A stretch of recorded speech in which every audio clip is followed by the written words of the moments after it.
When performing this or any other maintenance procedure, please be sure to follow all safety precautions as outlined in your user's manual, and be sure to use all appropriate safety equipment.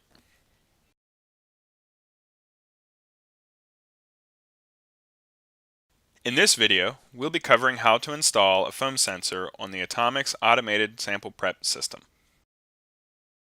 First, power down the Atomx, disconnect the power supply cord, and allow all heated zones to cool. Once the heated zones have cooled, remove the sample mount cover.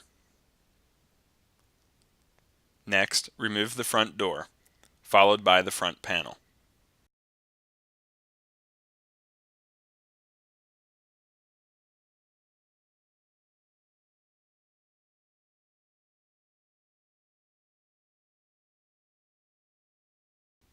Then remove the screw retaining the interior access panel and lower the panel.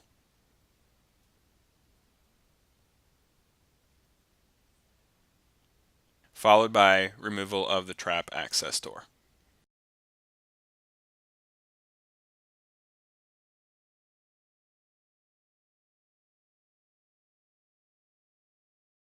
Next, using your Phillips screwdriver, remove the right side panel.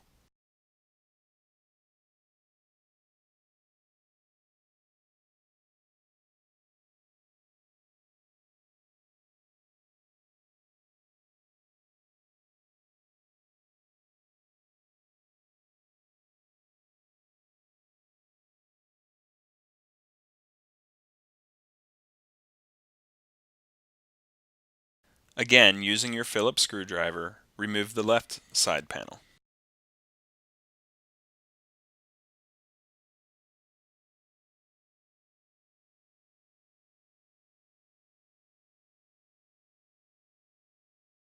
Now we're ready to install the foam sensor onto the glassware.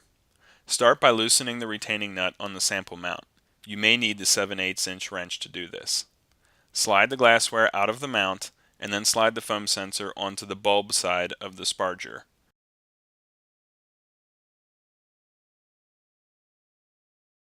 Lastly, reinstall the sparger into the sample mount and tighten hand tight, no tighter.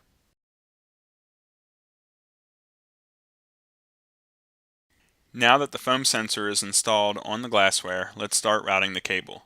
Start by inserting the connector through the hole to the left of the glassware. Next, route it down along the side of the trap box.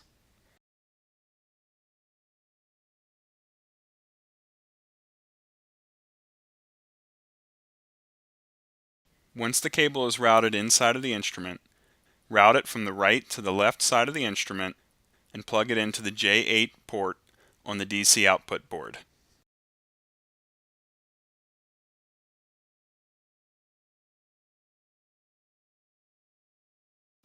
Once the cable is connected, clip the wire into the wire retaining clips, working your way from left to right back to the trap box. Take particular care to ensure that the wire stays free of any moving parts, such as the carousel drive motors or the sample elevator. Once cable routing is complete, reinstall all side panels and safety covers in the reverse order of removal. After plugging in and powering up your instrument, be sure to run a leak check. Last but not least, go into your configuration and turn on your foam sensor.